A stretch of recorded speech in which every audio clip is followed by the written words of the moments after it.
What's up, you guys? It's Graham here. So today we're going to be doing something a little bit different. A friend of mine is interested in investing in real estate and had a whole bunch of questions. So I told him just to go ahead and email me a list of his questions, and he did.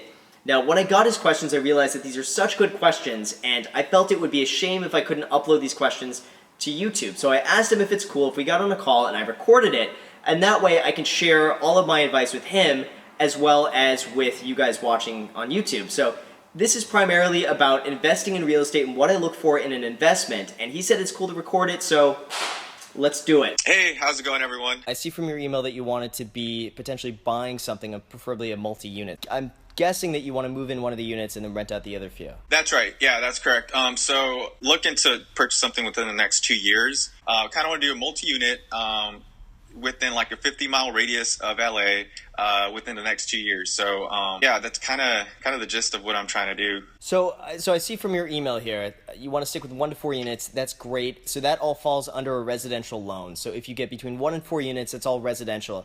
As soon as you go above 4 units, it turns into a commercial loan. There's a lot more requirements with that. You have to usually put a lot more money down. It could be like 30-35% down, higher interest rates. So I totally recommend the 1 to 4 unit. I think your down payment around 90 grand, I mean, that's suitable. What I'm finding usually for investment properties is that generally banks like to see 20 to 25% down for investment properties, and that's anything other than a single family residence. And most of the time I encourage people to put 20% down anyway. I think it's a good idea not to stretch yourself too far and put like 5% down or 3% down. I just don't really recommend that. So I think you're pretty good with the 20% down. Sometimes they may want to see 25% down, and that's what I'm experiencing with banks such as like Chase or Wells Fargo. Sometimes Bank of America too, they want to see 25% down. But regardless, I think the 90,000 should be pretty decent, especially if you want to get within 50 miles of Los Angeles. Kind of what are your thoughts? Like, do you prefer multi-unit, or would you kind of go for a single family residence home instead? You know, honestly, I like them both. I think from an investment standpoint, I think it makes sense to go multi-unit because you have, instead of all your eggs in one basket, doing a single family and having one tenant pay 100% of your rent, you know, having a multifamily, you can have 2 to 4 different tenants paying your rent. Now, the only downside I see, to be completely honest with you, with multifamily, is that in Los Angeles, anything built prior to 1978, more than 1 unit, falls under rent control. So even though right now it may be really appealing and you may get some great returns now, if these tenants stay 15, 20, 25 years from now and rents have gone up considerably, it's definitely going to affect your bottom line. That's the only risk I see with investing in multifamily, is that generally anything 1978 and prior is rent controlled versus a single family which is not rent controlled. I mean, honestly, between the two, generally you can get a slightly higher return with multifamily. And you kind of share the costs in terms of it's like 1 roof, 1 backyard, 1 front yard, and you're able to reduce your costs because you have volume, because you have, you know, more than 1 unit that, you know, a lot of times they kind of share these things. So I like multifamily. I also like multifamily if it's something you want to live in for yourself, because you get to live in one of the units and then rent out the other unit to 3 units. And most of the time, if you buy this thing correctly, you can live for free. And that's what I want to be doing, actually. I think, you know, as we were talking about, that's what I really want to be doing this summer or later this year, is buy something like that. Because I truly see the value, and literally you can buy a place and live for free. And not only that, if you get a 2-bedroom that you move into, you can have a roommate on that. And you can, like, make money, own this place, live for free, and still make a profit. So I definitely prefer multifamily, especially if you're going to be living in it. But just be mindful of future rent control that might impact you. Okay, yeah, that's something that I didn't actually know. I was just kind of assuming it's just rent control was based on the city and kind of the zip code, but that's a new one for me. So everything prior to 1978, yeah. Okay. I was kind of thinking too, I've heard, you know, there's different ways to finance a loan and get this house that you're looking for. And I think you may have answered this in the beginning of the video with the 20% down.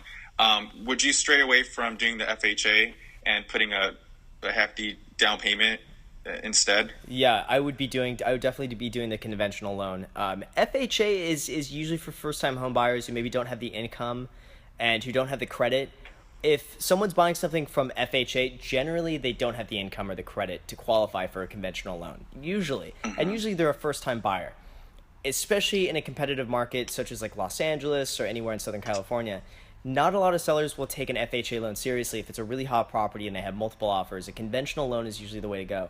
FHA loans usually also carry a premium in terms of mortgage insurance, whereas conventional loans don't.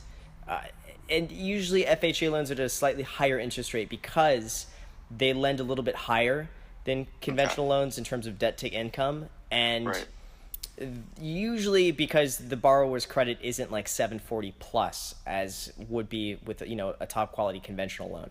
So I recommend 100% you go conventional. I would not do FHA.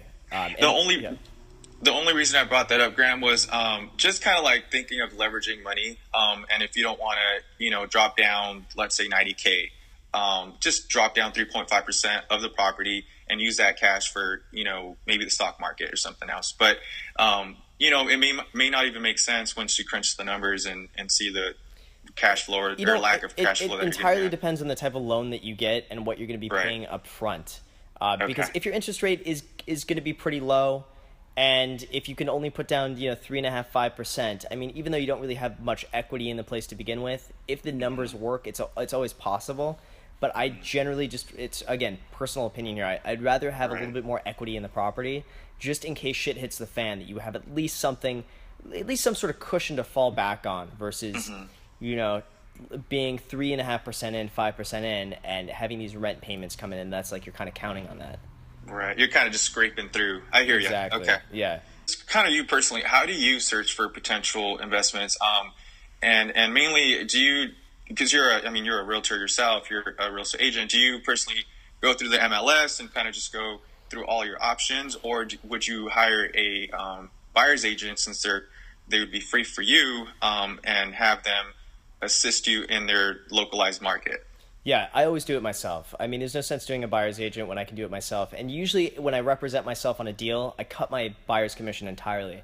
So for me, it's about 2.5% cheaper than if another agent's involved. I mean, the money has to go somewhere. Someone gets paid. So whether it's I get paid and I make the 2.5%, or I cut it out entirely and save the seller some money.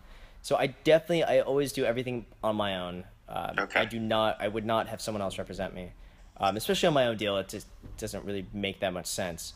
But I always look on the MLS. I mean, pretty much everything I bought. 3 of the 4 properties that I bought were all bought from the MLS. And I look daily. I mean, I take that back. I would look 3 to 4 times a day. When I was in the market to buy something, I saw every single property come up. And I also had this program set up on the MLS. It's called Auto Notify. And what that means is that as soon as something comes on the market, or as soon as there's a price reduction, or as soon as something is adjusted with a listing, it emails to me. So I would get all these emails. I might get like 10 to 25, 30 emails a day. Anytime something is adjusted with a property that was in my search criteria, I would get it. And being an agent myself, I just wrote the offers immediately. As soon as I saw something come on the market, I would just write an offer. A lot of these were sight unseen because at the time they were short sales. So I would just, no matter what, I just write an offer at a number that makes sense to me.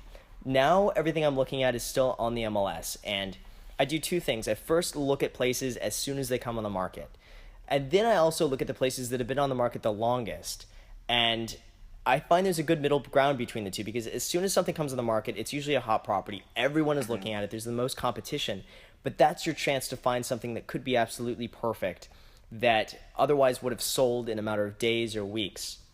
I also check the ones that are really old on the market, the listings that have been on for like 4, 5, 6 months that haven't moved. Maybe they priced it too high in the beginning and they've been slowly chasing down the market. Maybe they're just like, they listed it way too high. Maybe the pictures are really shitty. Maybe there's something about it that for whatever reason turns some buyers off. And then after a month or two, it just becomes a stale listing. And even if it's priced well, if it's been on the market for like 5 or 6 months, it just kills the value of the property. So I like to look at those as well as a potential opportunity for you to go in and kind of lowball it and potentially get a good deal. Usually, from my experience, there's a reason they've been on the market that long, and it's usually there is a reason. But sometimes the reason is as bad as really bad photos, or the agent just like does not want to show it, or doesn't pick up their phone. There are a multitude of reasons that are maybe outside the control of the property owner. So it's good to explore both options, but honestly, I just use the MLS. I think Okay. anytime someone is serious about selling, usually they'll put it in the MLS. Some other ways to go about it, you can send letters if you want to be in like a very certain neighborhood, or if there are very, select few houses that you're interested in, you can always send a letter to the homeowner and then hope that they're going to sell. I haven't had luck with that. I've tried it before. I never had luck Gotcha. with it. I'm sure some people have. There's always a possibility someone gets a great deal from sending out some letters wanting to buy a house. But from my experience, the MLS is great. Otherwise, sometimes it's good to have these connections because you get properties before they come on the market. But again, it's rare. Most smart sellers would want to list their property and get a lot of activity and kind of bid it up to the highest price. Gotcha. Cool. Makes total sense. One question that I didn't write in my email, but that kind of just came up when you were talking. You mentioned a short sale. What type of I guess homes would you kind of look for, like a short sale or foreclosure, or just kind of regular home? Yeah. What are your thoughts on that? So right now, I don't see any short sales. In this market, if there is a short sale, there are so many people who are so hyped up over the term short sale that they just automatically get drawn to it like a moth to a flame. They get drawn to the short sale, and usually it ends up getting bid back up to retail levels or higher than retail levels because there's all this demand for people like saying they want a short sale. So I honestly I don't deal with short sales anymore. It's to me it's not that type of market where I see a lot of opportunity in. I look for properties that need cosmetic upgrades only, and I focus in on properties that the bones and the structure are great. The foundation is good, the floor plan is good, and it's just the cosmetic things that might turn a lot of other buyers off. And the few things are floors, which are really easy to do, paint, which is really easy to do, landscape, countertops, bathrooms, kitchens, things like this where you don't really have to do anything structural and you don't have to add square footage to it. It's so easy to go in and do cosmetic upgrades and just do a light remodel on the home. A lot of that you can get done in less than a month, and it's not too expensive. On one of my places, I spent, I think, like $5,000 total on 2 new bathrooms, and a lot of this stuff was like Home Depot sales sections, using just good contractors that I've used on other jobs that just bid you a good fair price. So I like to focus on homes that just need a lot of cosmetic upgrades only. I think it's simple, and I think a lot of buyers just get turned off with wanting to do the floors themselves or wanting to do landscape themselves, or a kitchen isn't that updated. Bring it up, and I would say most home buyers don't want to deal with that. They just want to buy something that's turnkey and move in and not have to worry about it. So for someone who's not afraid of doing the work, I think it's just a really good opportunity to get in there and get a property at otherwise a price that other people wouldn't necessarily pay. How do you determine the location? Like what kind of metrics, or like what kind of guides you to pick a certain location over another? So what I like to look for personally are areas that are close to other really expensive areas or other areas that are being really successful in terms of development. So like here in Los Angeles, for instance, we all know that Santa Monica is crazy in price. Venice is crazy in price. Mar Vista is getting crazy in price because Santa Monica and Venice are crazy in price. So I like to bet on areas that are surrounding those areas. So for me, the one house I got, Culver City. So I think Culver City is a phenomenal area because the people that can't afford Venice, Santa Monica, Marina del Rey, they go to Culver City. And even now in Culver City is becoming very expensive. So now people are moving to, let's say, Baldwin Hills, Ladera Heights, West Adams, Jefferson Park, downtown. So I like to focus in on areas that haven't yet hit, per se, in terms of their development and in terms of their prices. And I like to focus in on areas that are on the outskirts of another really developing city. Same thing with, let's say, Van Nuys. We're seeing Sherman Oaks and Studio City just skyrocket in value.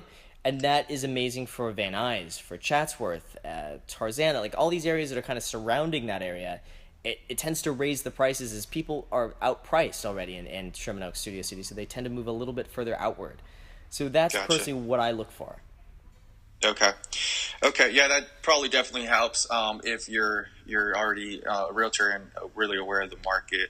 So for someone like me, I'd probably have to really just do my research and get to know the areas. I would definitely get to know the area, and another really great way to know the area is to drive around and spend like a whole weekend driving around every single area in LA. And I think that's one of the best things you can do because you're going to get so familiar with absolutely everything. You're going to see all the areas. You're going to see what's good, what's bad. You're going to see all the new constructions, the businesses, where the people are going to. You're going to be able to see so much firsthand, and that's really going to help you pick what you want to buy and invest in. Gotcha.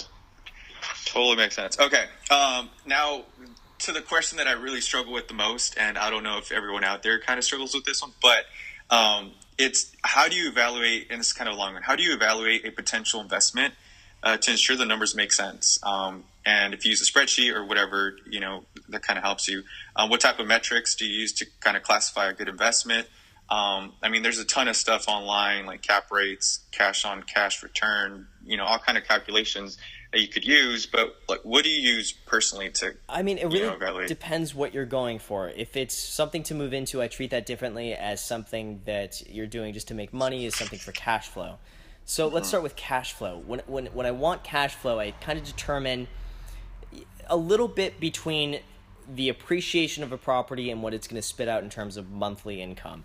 Now, if you're just going for monthly income, you don't care about appreciation at all, I recommend areas in California such as like San Bernardino, Inland Empire, a little bit further out.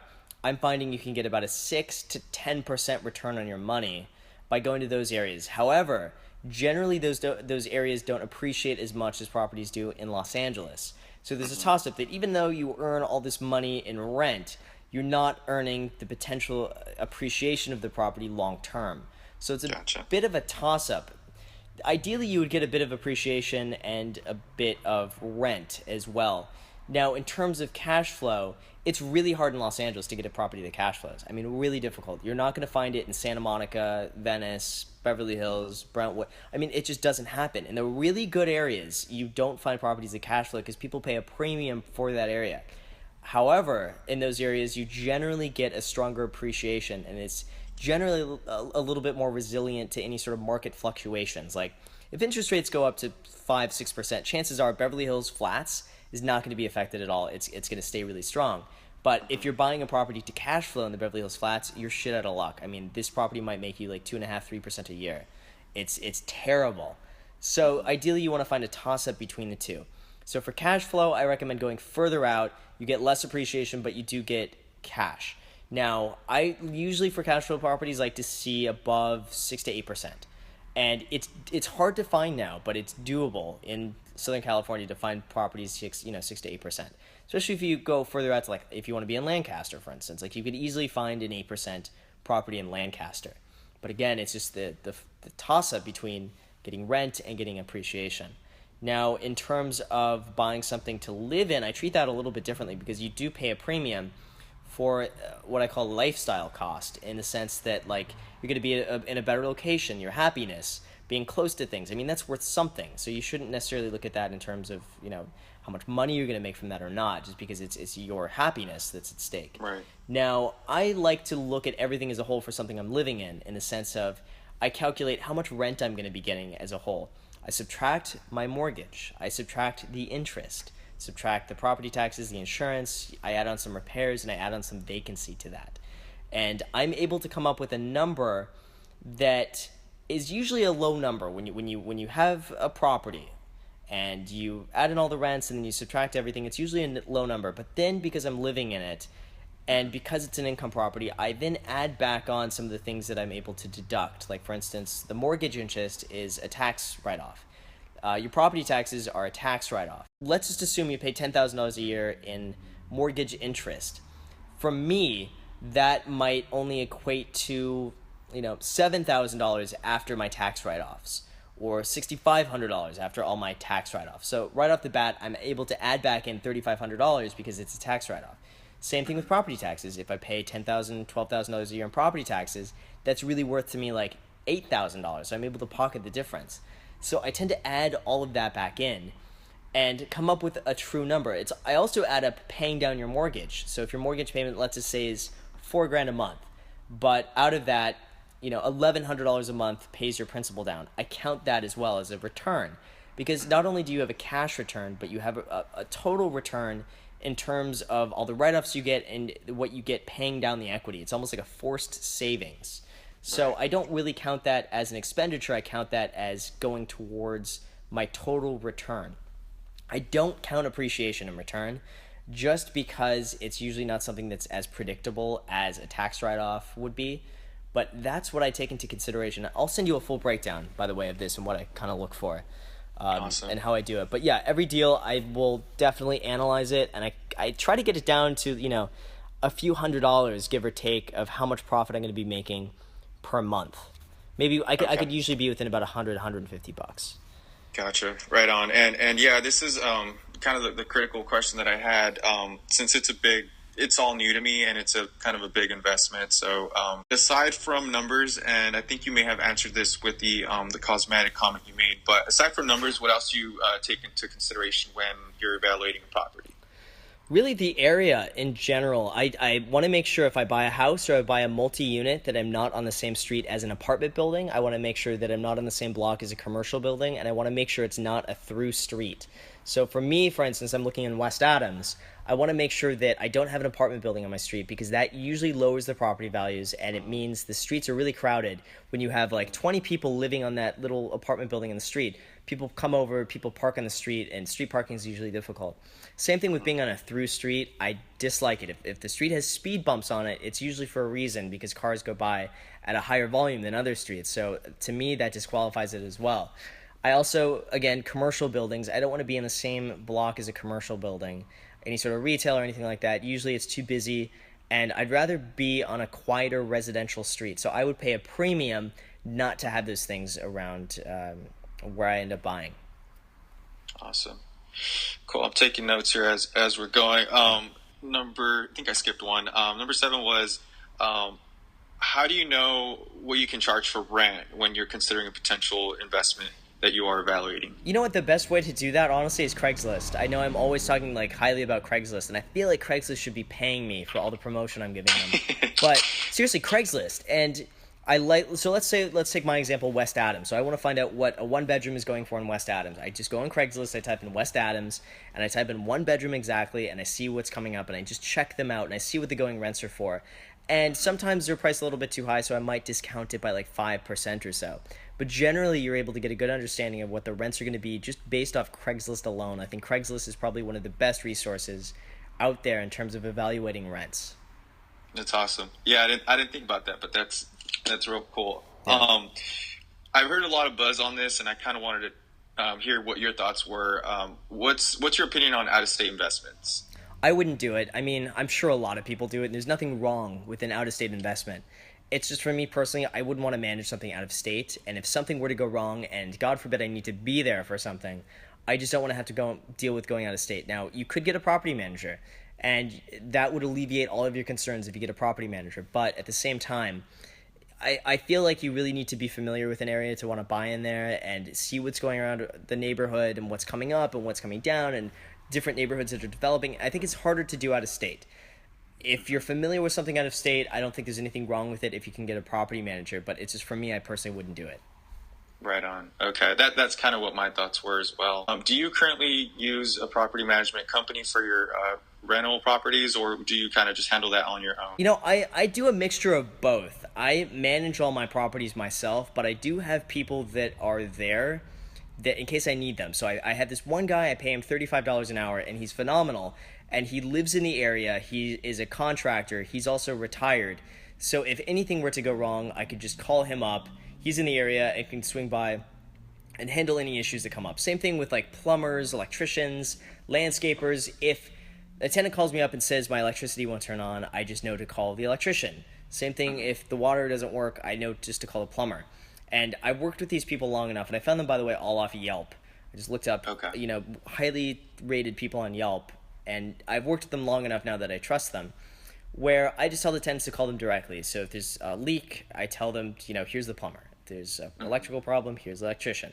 And then I have my one dude who I pay $35 an hour keep an eye on things and just make sure every 6 months he'll take a walk through the properties. If there's a vacancy, he'll help fill that vacancy. So it's a best of both worlds. Going forward, if he were out of the picture, I would probably end up getting a property manager just because I don't want the hassle or the work right now. But I think you can do it on your own, and I would recommend people do it on their own in the beginning because I think it's a good opportunity to learn how to manage your tenants. And I think it's just a skill that everyone should have at some point. Awesome. Thanks, dude. Is there anything else that you would consider that we haven't kind of talked about when going through the evaluation or the whole process that you kind of want to mention? So yes, so to answer that question, there is one thing I would recommend, and that is to work on your credit. And I think working on your credit is so important. And I made the mistake when I first started buying properties of not having a credit card. I was just a dumbass. And when it came time to want to get a loan, I literally couldn't get a loan because I didn't have the credit. I think right now the one thing you should do, especially because you're about 2 years away from buying something, is to work on your credit. That means getting a credit card, paying off whatever debt you have, getting your finances in order, and always make sure that you're making payments on time. Try not to pay too much interest. I recommend just paying in full every month. And really work to improve your credit. Ideally, you want to be above a 740 to get the best rates on loans. But I'm finding that you want to have a bit of a buffer. So I recommend trying to get it above 760, 770, 780. That way, if something were to go, awry, or someone is pulling an Experian and it's a little bit lower than a TransUnion, that you at least have a bit of a buffer, so you always stay above that 740 range where you really want to be. So I think working on your credit is absolutely vital, and just make sure you have a wide variety of credit too. Credit cards, auto loans, obviously a mortgage helps. Just having a wide variety of loans at your disposal, and same thing with having like a high credit limit mixed with a low usage. It shows that your utilization rate of your credit is really low, and you're less likely as a borrower to default on that loan. So I would certainly recommend working on your credit as much as you can right now. Awesome. Cool. Thanks, dude. I think that was all the questions that I had sent out to you. I really appreciate you taking the time and kind of answering these really thoroughly. I'm sure all the viewers are going to, kind of get a lot out of this as well. So yeah, no, I'm appreciate really, it, dude. Yeah, no, I'm really glad. Like when you sent me this email, by the way, that's why I wanted to see if we can film this, because even though I'm going to be making videos about this, I still think it's helpful for everybody else, and that way, I can help you at the same time as all of the people watching can also be on a call at the same time. So awesome. So anyway, man, okay. I really appreciate it, and yeah, let's keep in touch and just let me know if you have any other questions. Awesome, Graham. I appreciate it. We'll talk soon. Cool. All right. See ya.